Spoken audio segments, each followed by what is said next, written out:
Al derecho y al revés, un programa de radio que aborda diferentes temas con una perspectiva amplia y siempre fomentando el debate respetuoso de posturas diversas.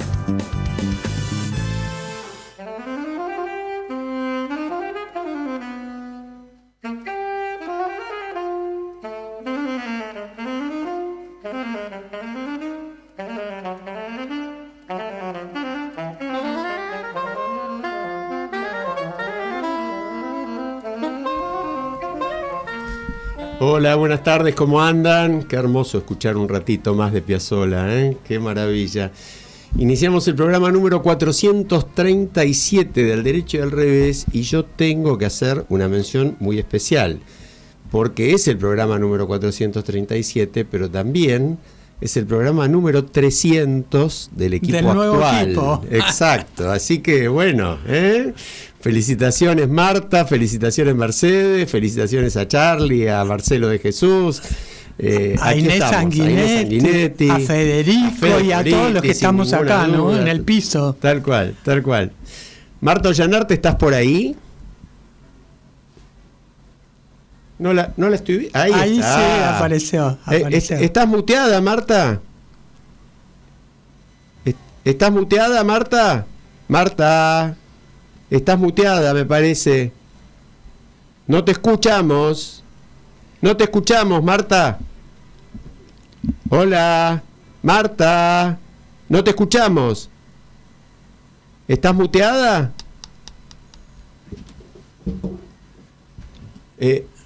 Llamala.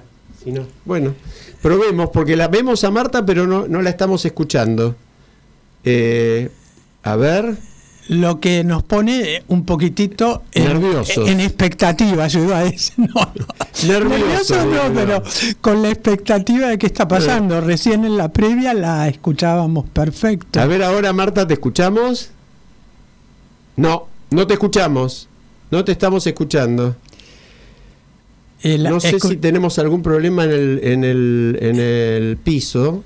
Bueno, ahora lo van a ver, pero sería interesante contar que participaron los nietos de Marta en la previa y que querían saber cómo se hace la previa de un programa de radio. Muy bueno.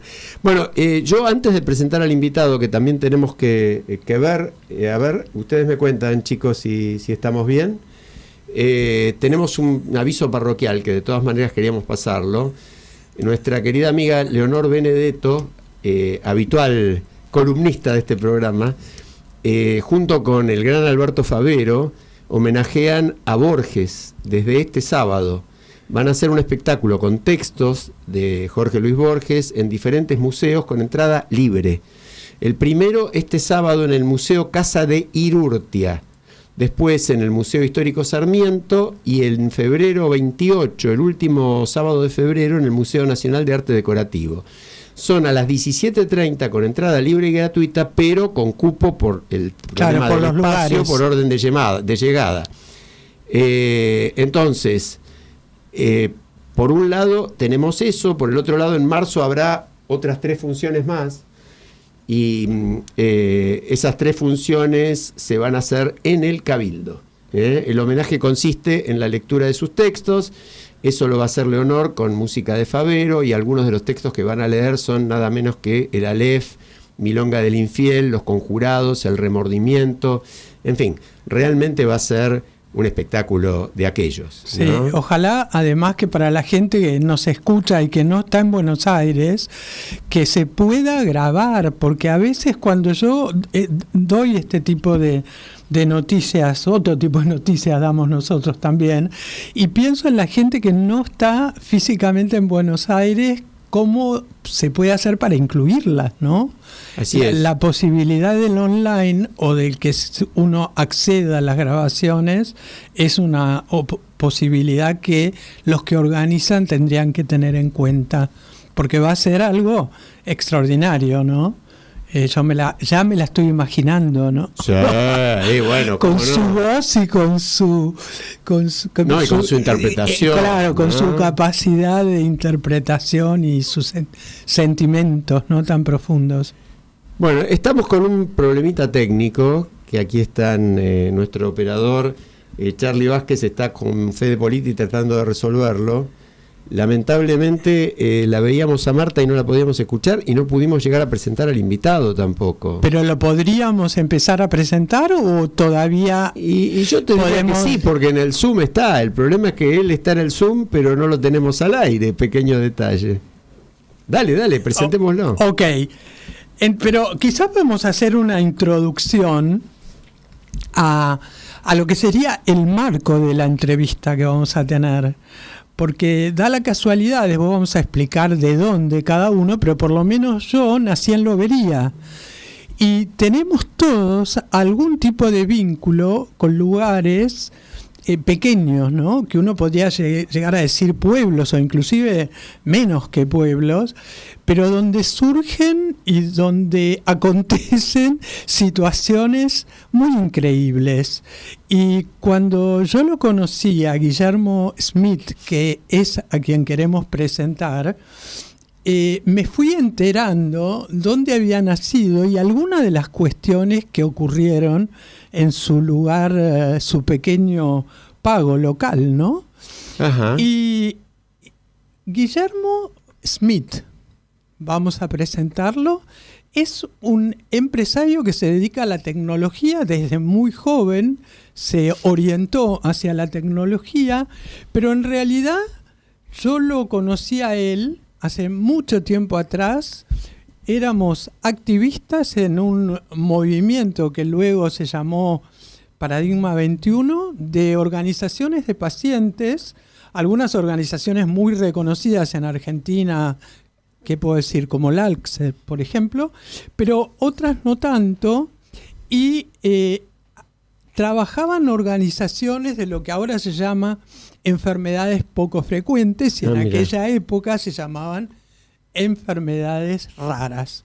Y bueno, ahí nos conocimos con Guillermo, pudimos impulsar la ley de derechos de los pacientes, y me encantaría, Guillermo, que te presentes en los múltiples sombreros. Para que lo tengamos, ¿lo tenemos a Guillermo?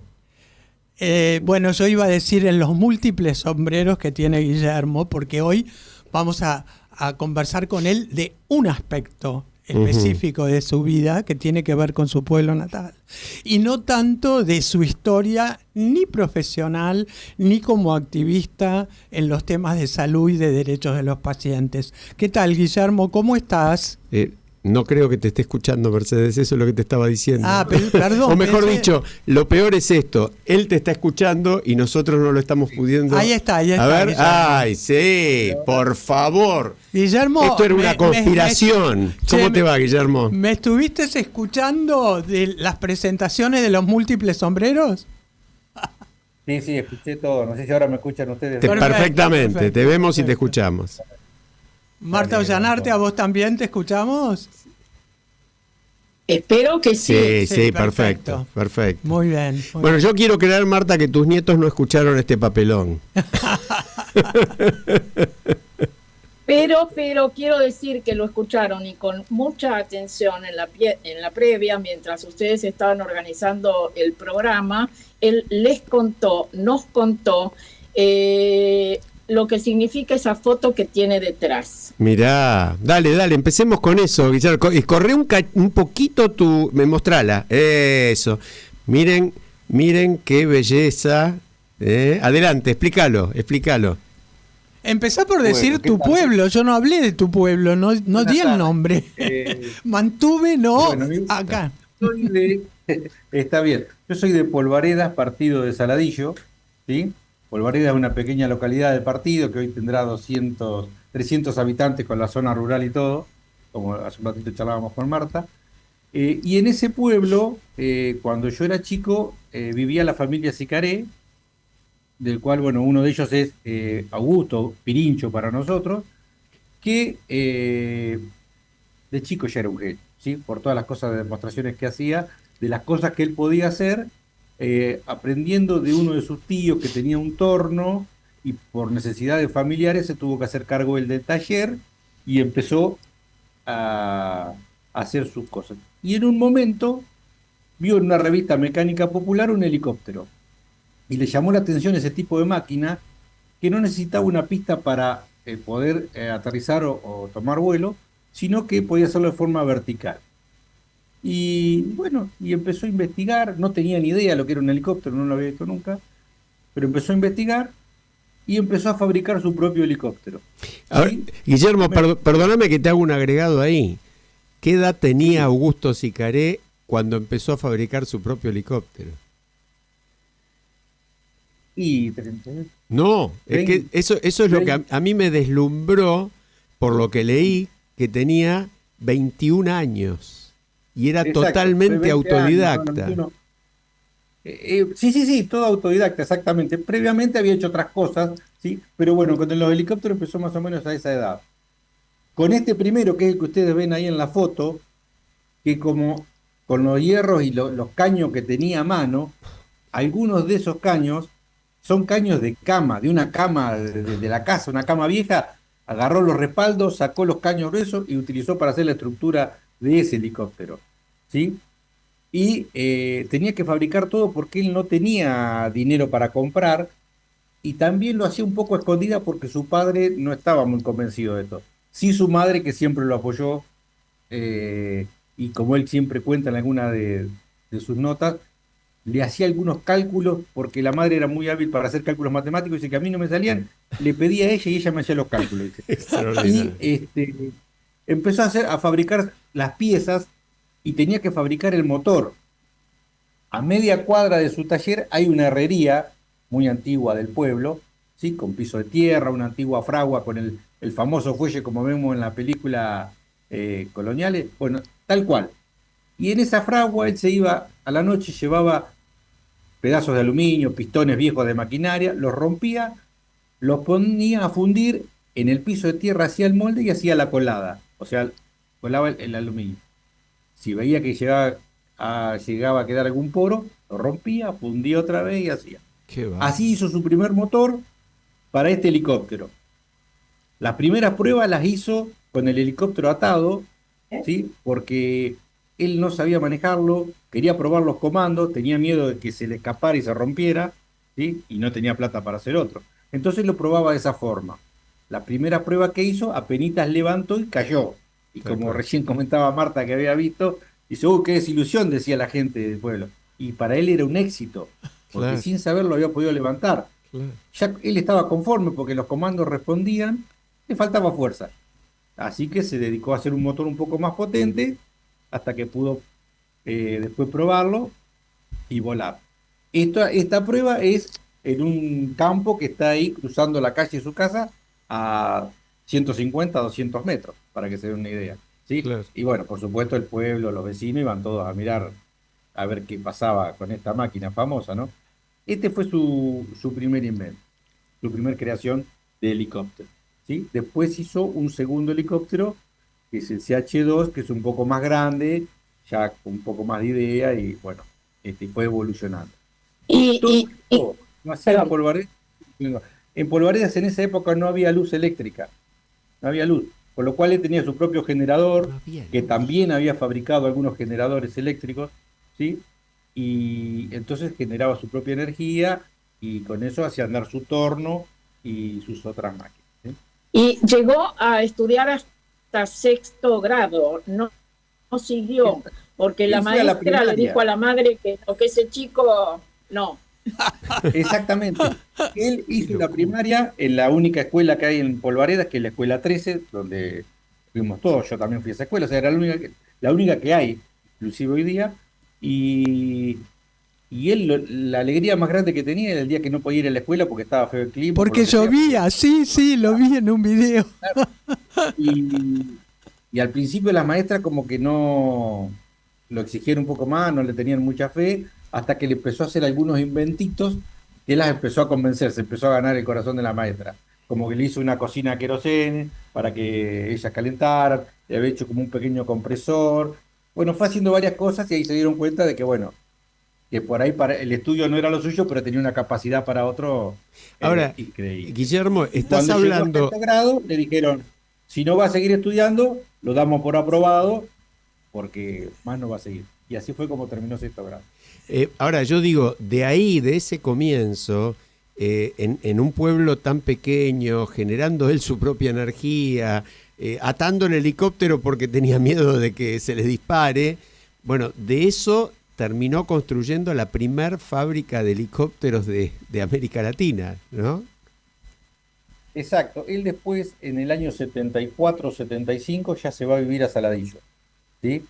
Y instala su fábrica en Saladillo y empieza a fabricar ya la otra serie de helicópteros que son los más industriales, se podría decir, o sea, más en serie. Igual a él mucho no le gustaba la fabricación en serie, él le gustaba inventar.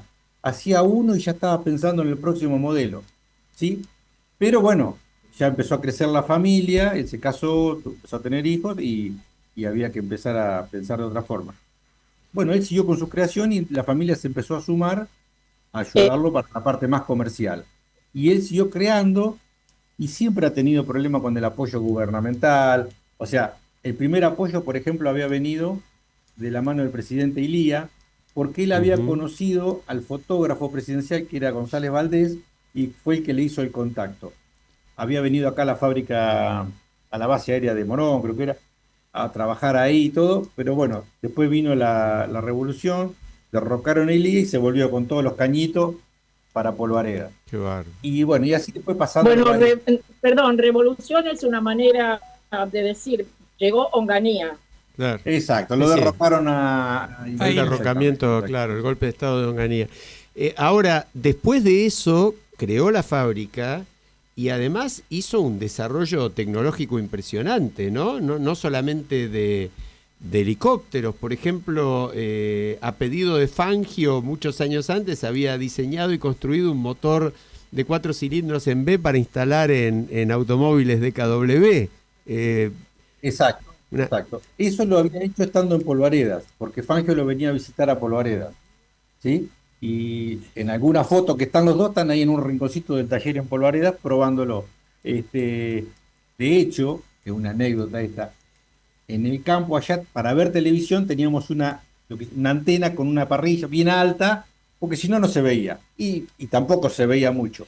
Cuando Pirincho probaba el motor, yo vivía a media cuadra, si queremos en diagonal, a 70 metros del taller.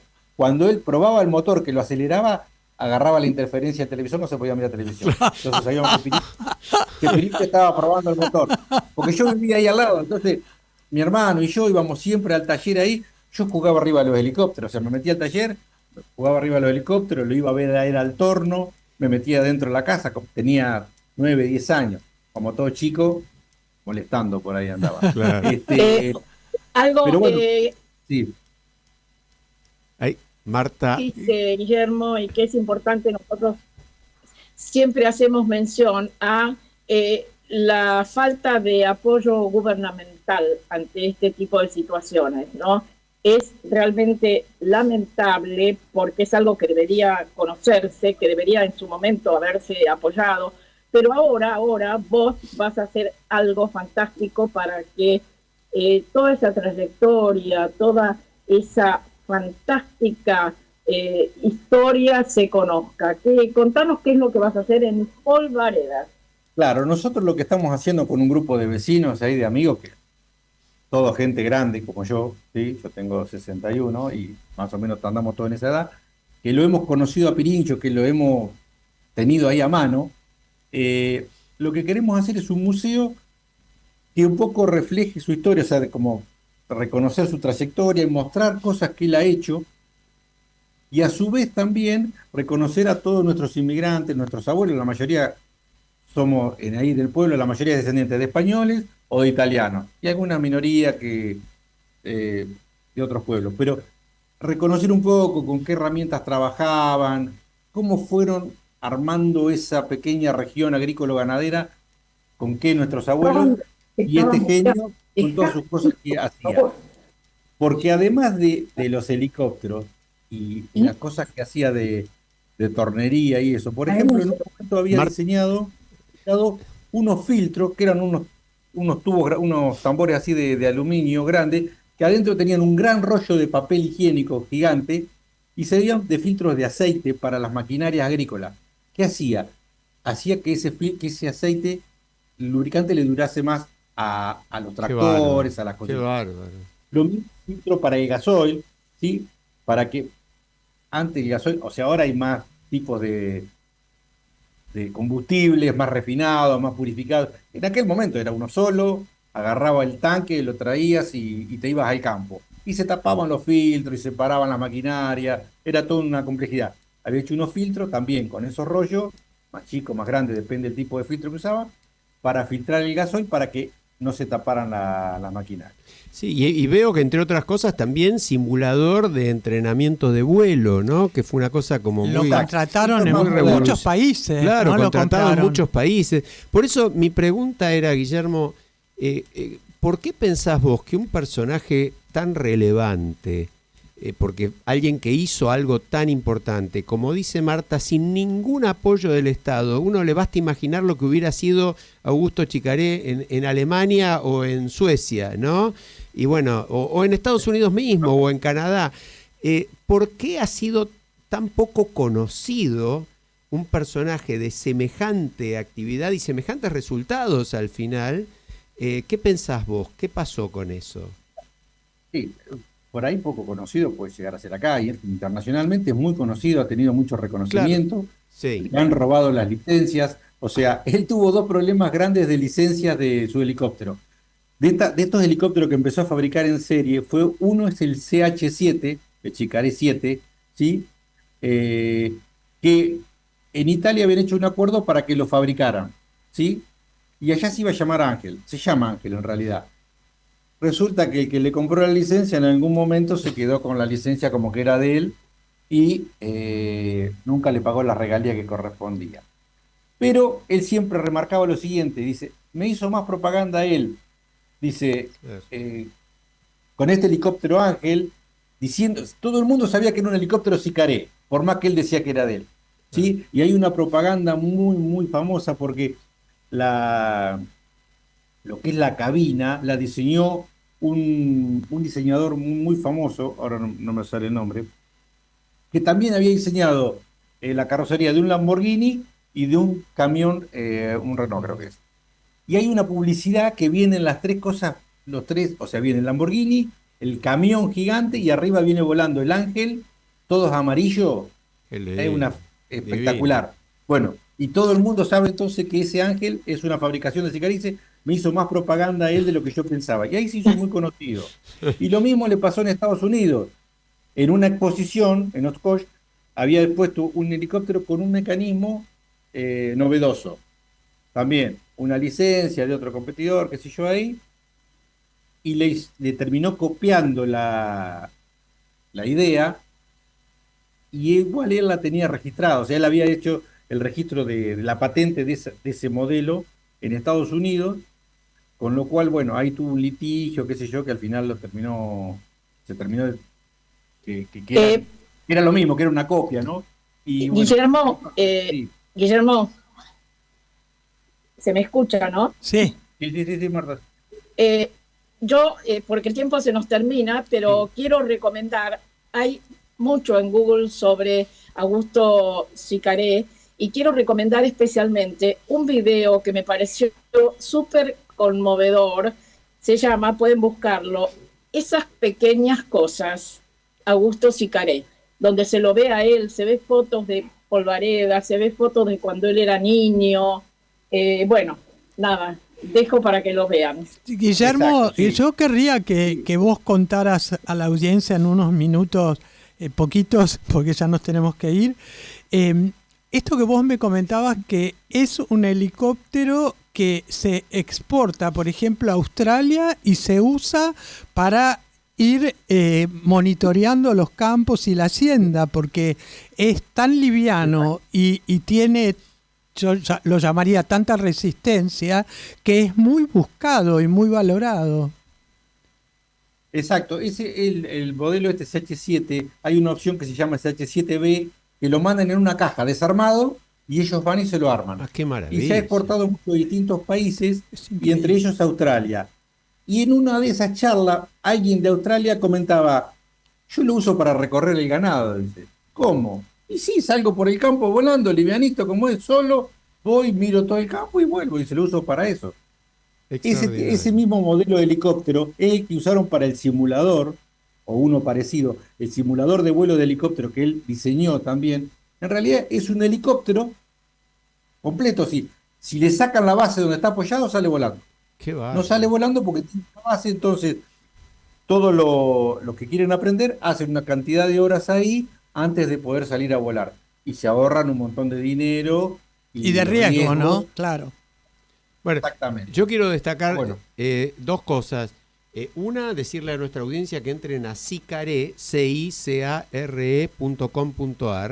el sitio de la empresa que sigue funcionando con los hijos, con la familia de Augusto Sicaré, y que sigue produciendo estos helicópteros, porque es muy interesante. Pero la otra es que nuestro invitado, también como yo diría ciudadano ilustre de Polvaredas, que lo es, tiene un reconocimiento muy especial de la biblioteca y del municipio, donde dicen que en esta era de las comunicaciones, los adelantos tecnológicos, que nos acercan en el tiempo y en el espacio a nuestros convecinos que por distintas razones debieron alejarse de la comunidad, la historia, los datos, los hechos que aquí suceden y las fotos que testimonian nuestro diario vivir pueden compartirse hace unos años a través de la página de Polvaredas en la web. El creador es Guillermo Smith, que reside en Buenos Aires, pero mantiene vivos los lazos con su pueblo natal. Así que también pueden entrar a Polvaredas BA, Buenos Aires, Polvaredas con B corta, B larga A.com.ar. Y contanos, a eso sí, como para cerrar la entrevista con eso, ¿cuál es tu vínculo actual con Polvaredas? Bueno, allá, o sea, familia, mis padres ya fallecieron, tenemos la casa familiar, a la cual vamos cada 15, 20 días, vamos con mi hermano, hacemos algunas actividades, queda una sola prima que vive allá por el pueblo nada más, y vamos cada 15 días y siempre tratamos de hacer algo en pos del pueblo, tanto por el museo como el Club Pampero, que es la única institución deportiva que tiene el pueblo, y yo siempre llevo la página, cargo información. En la página hay una página especial dedicada a Pirincho, donde ahí tenemos un montón de links, están estos motores que habíamos visto que hacía con Sicaré, están los videos, alguno de esos puede ser que está Marta, y hay uno que es una película que hicieron un grupo de cine que hay allá en Saladillo que se llama Cine con Vecinos, que es Con los pies sobre la tierra, se llama. Y cuenta también un poco toda la historia de Pirincho, desde cuando estaba en Polvareda, Saladillo y todo. También hay ahí puesto el programa, no sé, ¿se acuerdan de Historias de la Argentina Secreta? Sí. ¿Sí? Bueno, está el programa Historia de la Argentina Secreta también, que es del año 87, creo, y ahí está Pirincho también y cuenta un poco historia. Está en crudo, lo que se dice en crudo en el tema de televisión, está desde el archivo histórico del Archivo General de la Nación. Entonces en algunas partes hay imágenes y no hay locución, pero en otras sí habla perfectamente y eso. Y bueno, y hay otros videos como este que contaba Marta recién, link de notas, hay fotos. Esta foto que está es de un libro que también hizo un señor Halbriter, que recopiló todo un montón de fotos de Pirincho y cuenta la historia. Y bueno, yo lo que hice fue digitalizar esa foto, que no son de muy buena calidad, pero sí para un poco poder reflejar toda la historia de Pirincho y mantener siempre su imagen viva. Que Pirincho, o sea, para él Polvaredas, o sea, siempre fue Polvaredas, o sea, él nunca se fue de Polvaredas. Por más No, que se fue a y Saladillo. vemos que para vos también. Tenía sus amigos. ¿Y cuándo tendremos el museo? Mirá, el museo hay una ordenanza de creación hace 3 o 4 años, estamos trabajando en eso, ahora hicimos la asociación de amigos, estamos esperando que nos haga la personería jurídica para, ya te digo, en el galpón este familiar que tenemos con mi hermano, en principio lo vamos a armar ahí porque todavía no estamos consiguiendo un espacio que es del municipio, que es el único galpón que quedó del ferrocarril provincial, que Bien. sería el lugar ideal. Pero bueno, lo están usando para las maquinarias del municipio, entonces es un poco más complejo. Pero mientras tanto queremos largar ahí porque si no se nos van perdiendo las cosas. Tal Hay cual. mucha gente que tiene cosas y yo le digo, tenela vos en tu casa, ¿qué me las vas a dar a mí si hoy no tengo dónde guardarlas? Tenemos un montón guardadas en nuestra casa. Me Porque imagino la historia tenemos la historia de la estancia de Polvaredas, que es una estancia que fue muy importante en su momento, que era de la familia del Carril, cuya una de las mujeres que nació ahí es Delia del Carril, que fue una de las esposas de Neruda, por Mirá, ejemplo. qué bárbaro. Y la otra hija es Adelina del Carril, que fue la esposa de Ricardo Guiraldes. Mirá vos. ¿Sí? Bueno, Y según dicen, Guiraldes la conoció allá, a Adelina. ¿Sí? Y yo no lo pude comprobar porque no encontré la primera edición original del Don Segundo Sombra. Cuando el paisano se va para el baile de las polvaredas. mirá. ¿Sí? Ahí había una laguna muy grande, profunda, que en épocas de la colonia, todo eso, pasaban todos por ahí porque era una aguada que siempre sabía que tenían para los caballos, para el ganado, para lo que sea. Y hoy esa estancia, si bien está un poco venida menos, ¿sí? Hay una persona que la está tratando de levantar un poco para hacer un complejo turístico, o sea, Ajá. que sea un atractivo turístico, porque tiene mucha historia, y bueno, y es parte fundacional del pueblo, porque Delia del Carril fue la que donó, por ejemplo, la escuela Rancho, la primera escuela de Polvareda, Mirá. ¿sí? Bueno, a partir de ahí. Guillermo, Bueno, nos y hay quedaríamos un montón de cosas. toda la tarde charlando. Te pedimos disculpas por la desprolijidad técnica del principio, pero la charla fue muy, muy linda. Felicitaciones por el museo y por esos logros y por seguir manteniendo a ese pueblito de, según el último censo, 392 habitantes. Y mirá toda la historia que trajo, ¿no? Muchas gracias por participar en el programa. Gracias, Guillermo. No, gracias a ustedes por invitarme. Gracias. Nos vamos a una Bueno, brevísima y pausa aparte, musical, justamente que tiene que ver siempre con el tema que estamos tratando, en este caso con Augusto Sicaré, y bueno, no hay duda que Sicaré hizo camino al andar. Ya volvemos. Fue la revolución en la cinematografía francesa, un momento desde el cual el cine no volvió a ser el mismo. Después de Nouvelle Vague de Richard Linklater, conocé, descubrí y disfrutá del gran clásico del cine francés. Jean-Paul Belmondo, Jean Seberg protagonizan el clásico más moderno de todos los tiempos, Sin Aliento, un film clave de la historia del cine. Sin Aliento, en copia restaurada en 4K, vuelve a los cines. Belmondo, Seberg, Sin Aliento, de Jean-Luc Godard. Z Films presenta en la Argentina el gran clásico del cine francés en pantalla grande. Conocé cómo comenzó la Nouvelle Vague. Viví Sin Aliento. Sensacional reestreno, jueves 15 de enero. Disfruta Sin Aliento de Godard y Nouvelle Vague de Richard Linklater solo en cines. Acompaña a la arquitecta Cintia Pérez a recorrer edificios emblemáticos de la ciudad de Buenos Aires en la 4ª temporada de Espacios con Alma y Música, un programa que une la arquitectura, la historia y la música. Viernes, 22 horas, por Canal A. 3 escritores se reúnen para tratar en vivo y con amenidad temas trascendentes de la vida, ideas, pensamientos y reflexiones, con Jorge Giorno, Antonio Laceras y Daniel Ripoll, todos los lunes a las 15 por Radio Cultura.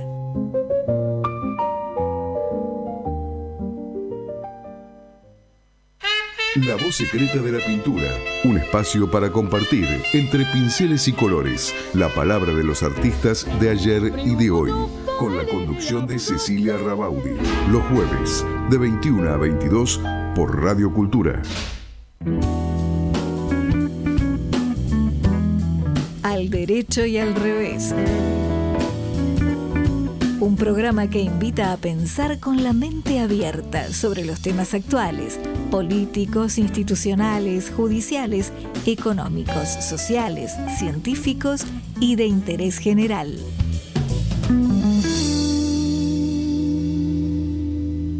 Estamos de vuelta.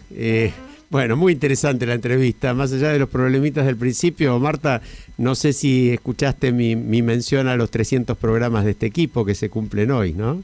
No. Eso no lo escuché, pero bueno, escuché todo lo demás y el resto me lo imaginé. Bueno, como sabemos que vos tenés un compromiso, si querés, escuchamos rápidamente a nuestro amigo Charlie March, que tiene algo muy interesante que decirnos, y así podemos comentar con vos ese tema antes de que te vayas. Hago un comentario sobre eso y los despido. Hasta la próxima. Lo escuchamos a Charlie.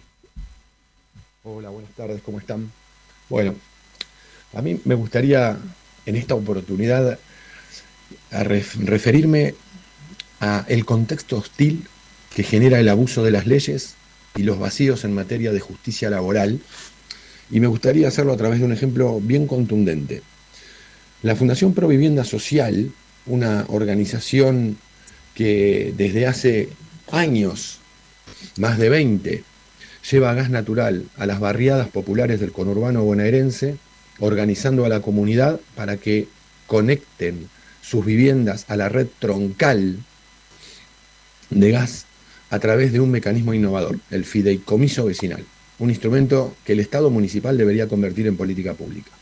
Esto generó un ahorro de hasta 8 veces en el precio que pagaban miles de familias de segmentos vulnerables por el consumo de gas envasado.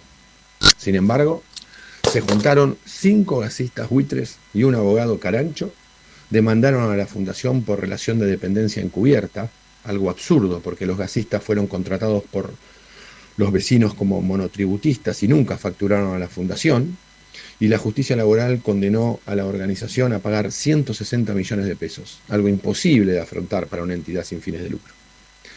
El contexto hostil, en este caso la falta de regulación adecuada, no solo provocará el cierre de una organización social de base, sino que eliminará para siempre un instrumento de inclusión social como lo es el fideicomiso vecinal. Esto obliga entonces a las organizaciones de la sociedad civil a 3 desafíos para alcanzar sus objetivos. Primero, pensar formatos innovadores de participación ciudadana. Segundo, convertirlos en políticas de Estado para que perduren y logren escala. Y tercero, blindarlos del contexto hostil que los rodea. Es hora de que el Estado cumpla con un pedido histórico de la sociedad civil: dotar a las organizaciones sociales de un marco legal, fiscal y laboral adecuado para evitar abusos y vacíos legales que las condenen a desaparecer. Bueno, les dejo un abrazo grande. Bueno, gracias Charlie, y dale Marta, adelante. Bueno, como siempre, sabio nuestro querido Charlie March, y yo rescato algo muy especial: la necesidad de formatos innovadores de participación ciudadana. Y esto lo traería también a colación en relación a el índice de corrupción de Argentina, dado a conocer por Transparencia Internacional. Es muy lindo teóricamente todo lo que se dice y se refuta en relación a eso, y se dice que se podría mejorar, etcétera, pero creo que las organizaciones de la sociedad civil deberían crear hoy más que nunca formatos innovadores de participación ciudadana. Y con esto les digo hasta la próxima, y que tengan un lindo fin de programa. Bueno, un beso Marta, nos vemos la semana próxima. Nuestro amigo Marcelo de Jesús también comenta desde Washington, tremendo lo que está contando Carlos.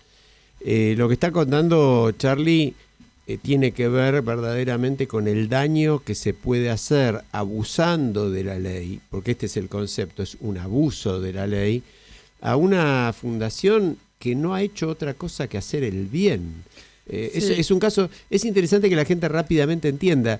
Es una fundación que lo único que hacía era organizar y estimular a los vecinos para que ellos mismos pudieran resolver estos problemas tremendos sociales, falta de gas, etcétera. Definitivamente lo logró. Y lo logró. Con la vivienda, con el gas, casos, con los servicios en general. Tal cual, tal cual. Y le hacen juicio a la fundación, que no tiene absolutamente nada que ver. Y hay jueces, por lo menos 4, 1 de primera instancia y 3 de cámara, que le dan la razón a este tipo de planteo. Bueno, un horror, realmente. Es desastroso, pero como planteó Charlie, es un muy buen ejemplo de todo lo que hay que trabajar para tener un marco regulatorio, un marco legal y sobre todo laboral, porque las organizaciones de la sociedad civil no pueden pagar los mismos impuestos y no pueden contratar con los mismos registros que tiene una empresa con fines de lucro. Uh-huh. Acá se está trabajando justamente sin fines de lucro, mucho con voluntarios, que hay casos también terribles de juicios laborales de voluntarios, y jueces que o miran para otro lado o uno tiene que sospechar algún otro tipo de arreglo, ¿no? Entonces, lo que plantea de los vacíos legales para las organizaciones de la sociedad civil es algo que venimos trabajando hace 30 años desde el Foro del Sector Social. Sí, porque estamos hablando de organizaciones que hacen bien público, que trabajan por el bien común. Entonces, tienen que tener algún régimen. No es que no tienen que tener responsabilidad, claro, pero por lo menos tienen que estar a cubierto de disparates como este, ¿no? Donde sin tener nada que ver, yendo a ayudar a los vecinos a que se organicen, terminan cayendo ellos, y esto coloca a esta fundación, que como dijo Charlie, tiene decenas de años haciendo el bien, en un quiebre, al borde de la quiebra, sí, prácticamente. Sí. Ahora, yo hay una salvedad, Mercedes, que me parece que es bueno hacer, porque estamos en el marco de la discusión de la reforma laboral, que ayer se aprobó en el Senado, etcétera, ¿no? Y la Argentina, como siempre, cae en los facilismos. Entonces, durante muchos años, los derechos de los trabajadores son sagrados, son constitucionales, efectivamente son constitucionales, artículo 14 bis de la Constitución, efectivamente son fundamentales, son básicos, efectivamente hay una relación de disparidad donde el trabajador es más débil que el empleador como regla general, por eso mismo hay una presunción en la ley laboral a favor del trabajador en caso de duda. Todo eso que se proclamó durante muchos años como doctrina, está bien, no está mal. El problema es el abuso, y cuando eso se aprovecha para sacar sentencias disparatadas como esta, o para, por ejemplo, como pasó muchas veces y ha salido en los medios bastante estos días, jueces que fallan más allá de lo que le pide el trabajador. El trabajador pide 5, el juez le da 10. Cosas de locos, realmente.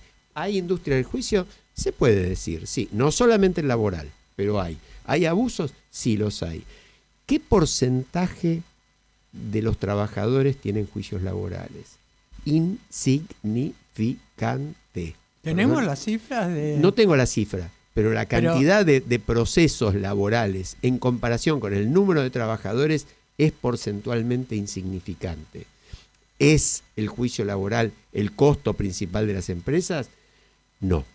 ¿Es una amenaza? Sí. ¿Es un problema concreto para muchos? Sí. Como siempre, derecho, revés, equilibrio, no caer en la otra, no decir ahora, bueno, porque ¿qué pasó con la reforma laboral? Todavía hay que verla, porque además entre gallos y medianoche, ¿qué terminó saliendo ayer? No lo terminó. No sabemos, yo hasta las 11:30 me quedé mirando y ya perdí, entré a dormirme. No, y falta diputados todavía, pero lo que es cierto es que por lo que sabemos, todo lo que se apuntaba que era no tanto privilegio a los sindicatos, como por ejemplo cuota sindical obligatoria, que es un tema que sí da para discutir un largo rato, porque el trabajador tiene que pagar cuota sindical si no quiere. Bueno, eso quedó, eso no lo sacaron. Lo de los bancos quedó. Lo de los bancos se podía pagar en las billeteras digitales, que es lo que usa hoy todo el mundo. Podrá ser que hay competencia desleal de las billeteras, todo lo que se quiera, pero quedó todo en manos de los bancos. Es decir, todo eso quedó. Lo que es de los más poderosos quedó. Lo que es de los trabajadores, bueno, ahora las indemnizaciones se pueden pagar según la empresa en 6 cuotas o en 12 cuotas, se reducen las indemnizaciones. Yo no digo que esté bien ni que esté mal, son temas a discutir, muy complejos para abordar en un minuto. Obviamente es muy complejo, pero por otra parte, gente que está especializada en temas laborales, y vos por ahí también, Alejandro, plantean que hay una gran desprolijidad y inclusive contradicción interna en algunas de las propuestas. Sí, ¿Cómo lo ves vos? Porque no, y sabés que yo soy abogado de empresa hace muchísimos años. Por eso. He visto el derecho laboral, fui abogado también de juicios laborales por parte actora, es decir, por trabajadores. Yo creo que falta equilibrio. Yo creo que pasamos del fanatismo que incluye a muchos de los jueces laborales que fallan más de lo que les piden o que convalidan abusos, al fanatismo del otro lado de decir todo el problema está ahí. Y creo que nadie que entienda un poco de derecho y de economía te va a decir que por esta reforma laboral va a haber más puestos de trabajo en blanco. Eso claramente delirio. Es verso. Es tan verso como que hasta ahora se protegía a los trabajadores. Se protegía a los que llegaban a juicio, que eran un porcentaje insignificante. Es decir, ni tanto ni tampoco, ¿no? Como todas las cosas en la Argentina. Pero bueno, si querés otro tema también de esta semana muy candente. Yo, antes de entrar en ningún tema, me parece importante conversar con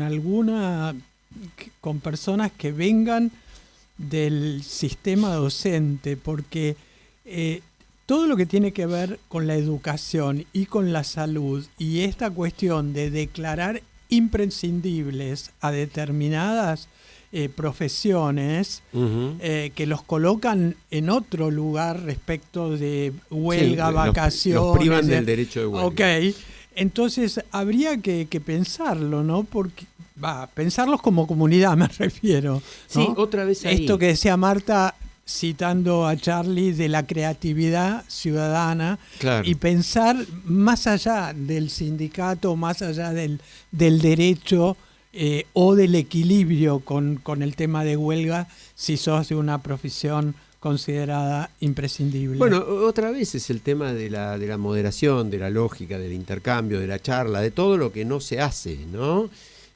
Justamente es lógico que las clases durante años y años y años no empezaran por conflictos laborales que además se plantean justo cuando empiezan las clases. Y no, lógico no es. ¿Daña a los chicos? Claro que los daña.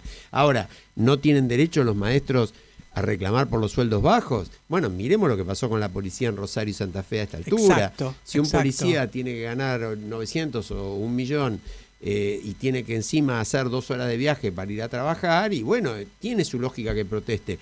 Puede protestar dejando que los delincuentes ataquen, y parecería que no, pero como que hay que encontrar un punto de razonabilidad. Exacto, la palabra clave es esa, razonabilidad. Porque Marta decía en la previa, y vos también, hay un artículo muy interesante que le sugerimos a nuestra audiencia que lean hoy en La Nación, de Luciano Román, mencionando justamente que hace unos 3-4 días la secretaria general de la presidencia, es decir, la máxima autoridad... Bueno, la máxima autoridad de la Argentina después del presidente. Que lo digas ahora es como que hay que buscar algo para el final, porque no podemos irnos con esta noticia. No, tenemos otros temas, pero la secretaria general de la presidencia le dijo a 50 diputados del oficialismo, los proyectos del oficialismo son para votar y no para leer. Se leen después de que se votan. Bueno, yo creo que sobran las palabras, ¿no? Es una cosa, recomiendo la nota de Luciano Román. Si esta es la concepción con la que se maneja, que me digan cuál es la diferencia entre este planteo y los planteos que tanto se criticaron con razón, y que yo los he criticado y vos también, del kirchnerismo. Digamos, ¿qué es esto de se leen después de que se votan? Es un chiste, es un diputado el que le estás hablando, no 1.50, ¿no? Bueno, y yo creo que este es uno de los grandes problemas de la Argentina, que siempre lo decimos, el doble estándar. Vos fíjate este tema del INDEC ahora. ¿Qué hubiera pasado si un escándalo semejante con el gobierno se planteaba con el gobierno anterior? Sí. Pero ¿Qué hubiéramos dicho? Y lógico, hubiéramos dicho, están adulterando los índices. Porque, ¿qué pasó acá? El índice por ahí este mes dio igual que hubiera dado lo mismo con cualquiera de los dos. Pero es muy claro, el nuevo índice que mide la realidad, que es mucho más vinculado con el bolsillo de la gente, le da un valor distinto a los servicios. Y todos sabemos que los servicios venían atrasados. Por lo tanto, el gobierno ya lo dijo, los servicios van a aumentar por arriba de la inflación. Ese efecto no se va a medir porque no se cambió el índice. Con lo cual, a partir de ahora, si eso es así, el índice no va a empezar a no reflejar la realidad. Que en alguna medida es lo que ya pasa, no porque no se midiera bien, sino porque el índice es de 2004 y no contiene el gasto real. Por eso la gente siente en su bolsillo que no llega a fin de mes. No llega a fin de mes, tal cual.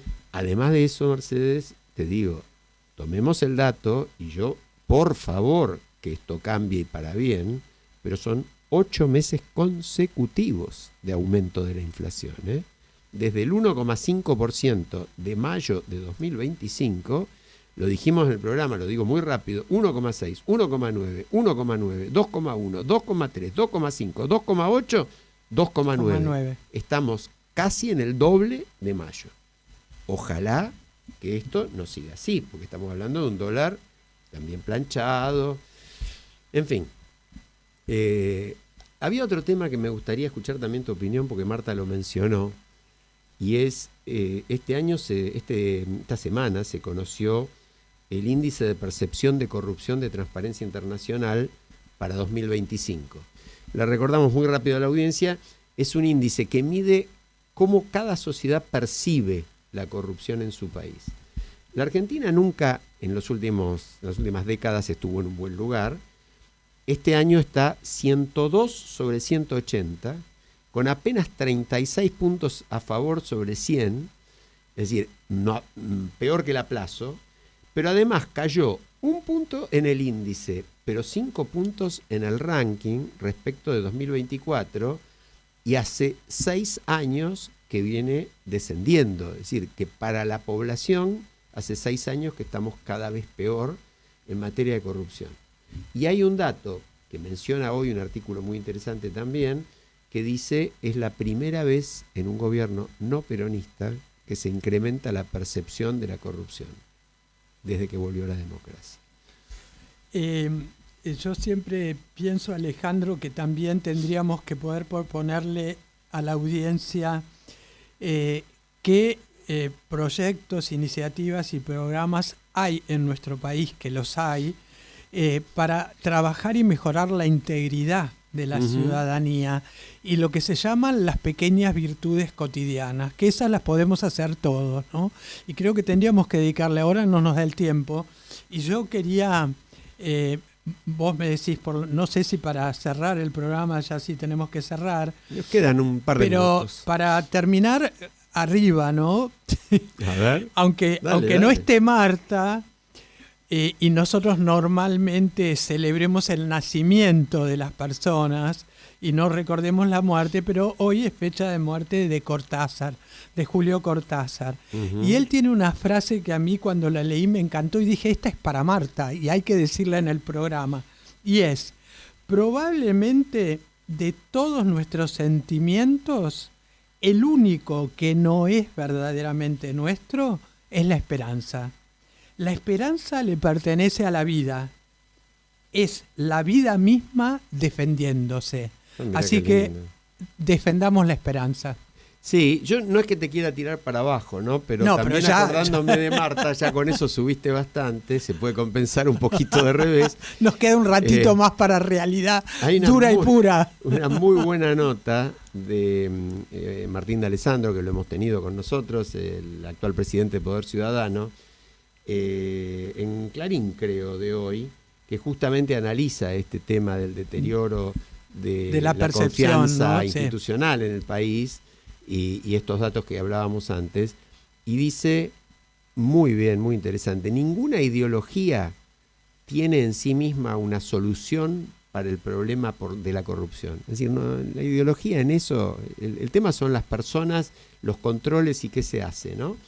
Y dice, cualquier promesa de lucha contra una casta corrupta solo tiene sentido si incluye de manera explícita e inequívoca una verdadera política de combate contra la corrupción, que es lo que en la Argentina no hay hace muchos años. Está bien, Alejandro, pero así depositamos en el otro el control de la corrupción, y lo que uno tendría que plantear, sin ser naif, es la pequeña virtud cotidiana. Si todos los ciudadanos, empezando por nosotros, tenemos esta aspiración de integridad y la practicamos, creo que es un inicio. Si no, nunca vas a empezar. Lo que pasa es que en la naturaleza humana, me parece, Mercedes, y ahí sí ya estamos terminando, vos fíjate que si la economía está más o menos bien, la corrupción no le interesa a nadie. En este momento, la corrupción es una de las principales preocupaciones de la población. ¿Por qué? Porque nos va mal. Bueno, yo creo que hay que aprovechar justamente esa circunstancia. Mira, yo estoy reviendo ahora con Eve una serie magnífica danesa, Borgen, ¿no? Ah, es muy buena, sí. Muy interesante. Y claro, si un primer ministro compra un regalo con la tarjeta corporativa del gobierno porque no tenía la propia mano, ni siquiera, después devuelve la plata y qué sé yo, y eso le cuesta el cargo de primer ministro, y bueno, ahí la corrupción es mucho más difícil. En cambio acá, la causa Andís, donde se apropiaron de millones de los discapacitados, pasó ahora ¿a quién? ¿A qué juez? Sí, Sí, ya sea adivinaste.